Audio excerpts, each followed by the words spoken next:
एक बार हम लोग प्रेम से और जोर से बुलंद स्वर में जय घोष लगावें ताकि वातावरण शांत हो जाए। बोलिए श्री सद्गुरु महाराज की जय। मंगल मूर्ति सतगुरु मिलवै सर्वाधार। मंगलमय मंगल करना भिनवा बारंबार। धन्य धन्य सतगुरु सुखदा महिमा कही न जाए। जो कछु कहो तुम्हारी कृपा मोते कछु न बसा। मेरा मुझ में कुछ नहीं जो कुछ है प्रभु तोर।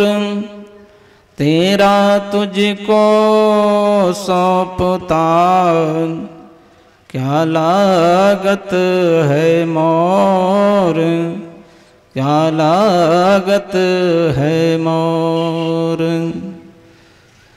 सृष्टि के कण कण में विराजमान्य गुरु महाराज के पावन युगल चरणों में कोटि कोटि नमन।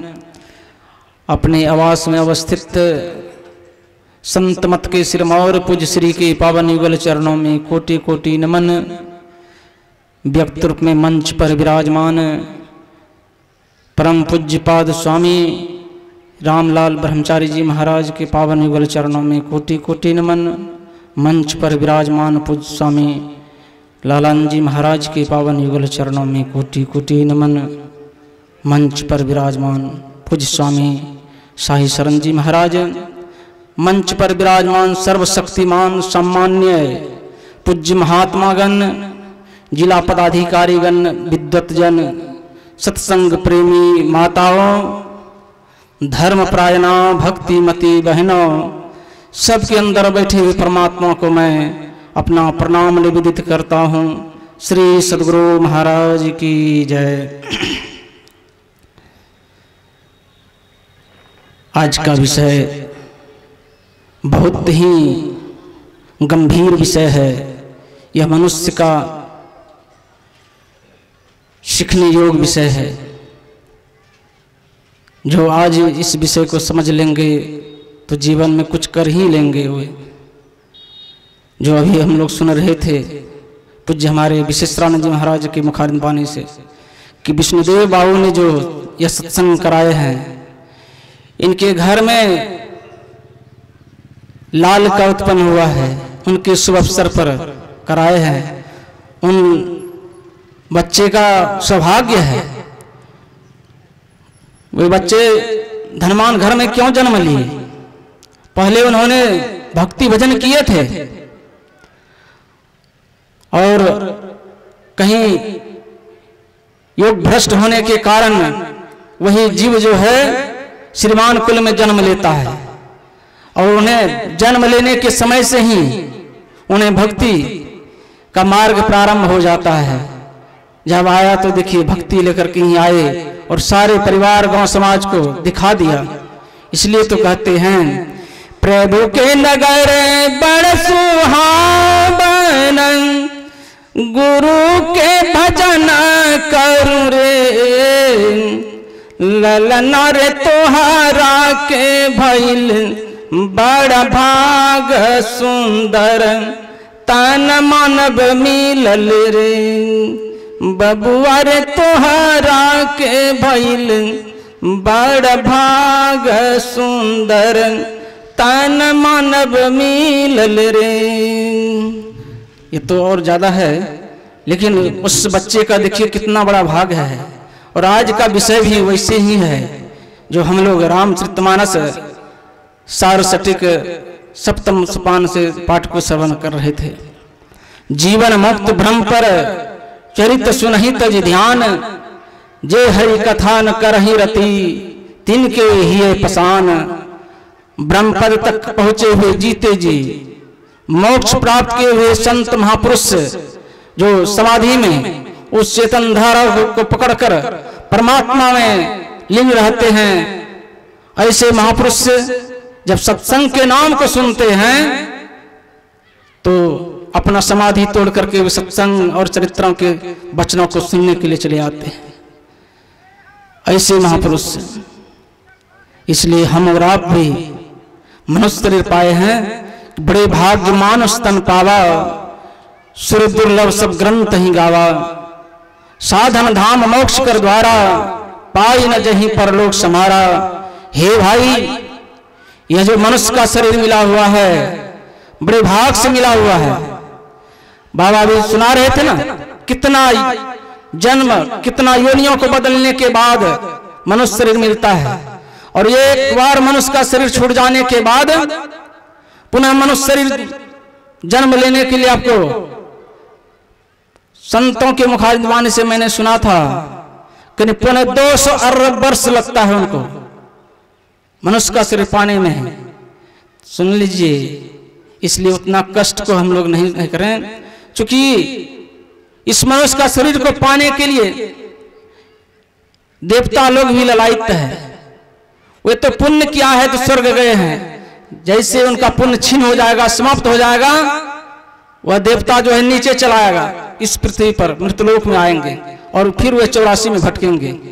और हमें यह मनुष्य शरीर जो मिला हुआ है, यह मनुष्य शरीर में ऐसी खामियां हैं साधन करने के लिए कि आप गंदे गंदे खराब काम करेंगे तो आप नरक को जाएंगे, और आप अच्छे काम करेंगे तो दीक्षा लेकर भक्ति करते हैं तो मोक्ष को प्राप्त कर लेंगे।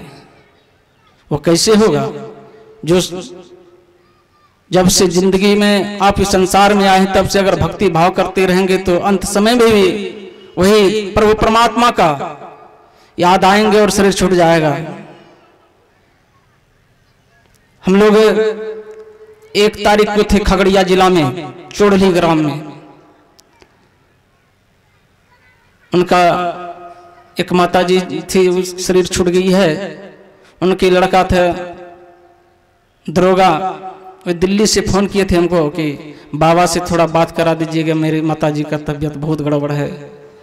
हमसे निवेदन किए, हम जाकर के बाबा से बात कराए। माताजी बात की पूज्य बाबा से, बाबा पूछते हैं क्या समाचार है, और माताजी बोली जय गुरु बाबा। बाबा बोल दिए जय गुरु, उसी समय वे शरीर को छोड़ दिए, समाप्त हो गए।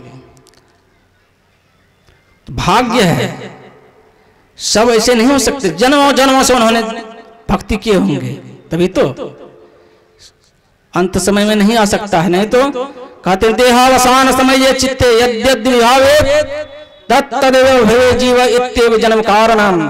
देह त्याग के समय चित्त में जो जो भावनाएं जीव करता है वही वही वह होता है, यही जन्म का कारण है। जन्म ऐसे नहीं होता, अंत समय में आपके अंदर में भावना जो हो जाएगा उसी योनियों में आप चले जाएंगे। इसी पूर्णिया जिला का प्रसंग है। गुरु महाराज के जमाने में गुरु महाराज से जुक्ति लेकर के भक्ति करते थे, और भक्ति करते करते अंत समय तक भी आए। वे जमींदार थे। उन्होंने सोचा अंत समय में, पहले जवानी से सोच रहा था कि मैं कुछ आम का बगीचे लगा देंगे, जो कि आम सारे हमारे परिवार सब खाते रहेंगे, सोचते रह गए। अंत समय में भी उन्होंने आम लगाते आने का विचार आया, शरीर छूट गया। क्या हुआ? बहुत गड़बड़ हो गया। जबकि उनके सत्संग में गुरु महाराज गए थे, जहां जलाए थे वहां उनके लड़के को कहा कहां जलाए हो अपने पिताजी को। उनका लड़का का नाम जगतलाल और भगतलाल नाम है। कहा मैंने अपने खेत में जलाए हैं, जाकर के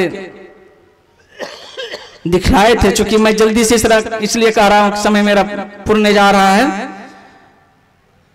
उन्होंने जाकर के दिखाते हैं तो जहां अपने पिताजी को जलाए थे उस सारा पर एक आम का गाछ जम गया था, 11 महीने का गाछ हो गया था। गुरु महाराज जाकर के बहुत निराश हो गए। उनके बेटे कहने लगे, क्या हुआ गुरुदेव, क्या हम लोगों से गलती होगी, क्षमा करेंगे? कहा नहीं नहीं, गलती तो आप लोगों से नहीं हुआ है, आपके पिताजी से गलती हो गई है। देखते हैं यह जो आम का वृक्ष है, आपके पिताजी कहते थे आम लगाएंगे, बगीचा लगाएंगे, और नहीं लगा सके, सिर छूट गया है, वही आम के जोनियों में चले गए हैं वो। इसलिए जब यह आम का गाछ सूख जाएगा इसी जगह इसको जला करके राख कर दीजिएगा और पुनः इसको मनुष्य का शरीर मिलेगा।